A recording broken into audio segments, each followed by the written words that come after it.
प्रेम जय मल्हार. मी अरुण रोडगे. दादांनो, दीपक आपल्यासाठी या ठिकाणी उपोषणाला बसले ते.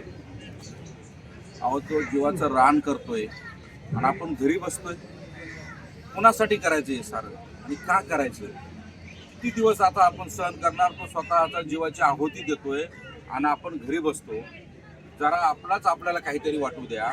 आणि या ठिकाणी या बाबांनो, त्याच्या लेकराबाळासाठी नाही करत तो आपल्या लेकराबाळासाठी करताय आणि इतका संघर्ष करतोय. एवढा साऱ्या लोकांच्या स्वतःच्या संसारावर त्याने तुळशीपत्र ठेवलं रे. आता तुम्ही खुशाल मजा करतात, गटातटात राहतात. हे कुठपर्यंत चालायचं? आणि जर आता ही लढाई जर फेल झाली ना, तर आणखी 30 वर्ष आपण फक्त लढाईच करत राहू. हे आरक्षण परत आपल्याला भेटणार नाही.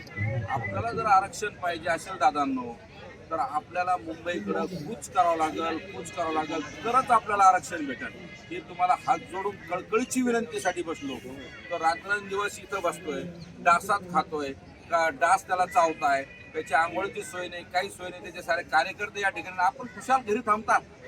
आता दीपक भाऊकडं तरी बघा आणि समाजाने स्वतःच्या फायद्यासाठी या, त्यांच्या फायद्यासाठी नका येऊ. त्यांना काय भेटन नाही भेटन ते सोडून द्या, पण आपल्याला काय भेटन हे पहा. आणि आपण इथं या बाबा हो, तुम्हाला मी हात जोडून विनंती करतो की आपण या ठिकाणी या, मुंबईला या. आपलं आरक्षणासाठी आपण आपली ताकद दाखवा. एवढंच या ठिकाणी बोलतो आणि मला सांगतो, जय मल्हार भावांनो, जय मल्हार.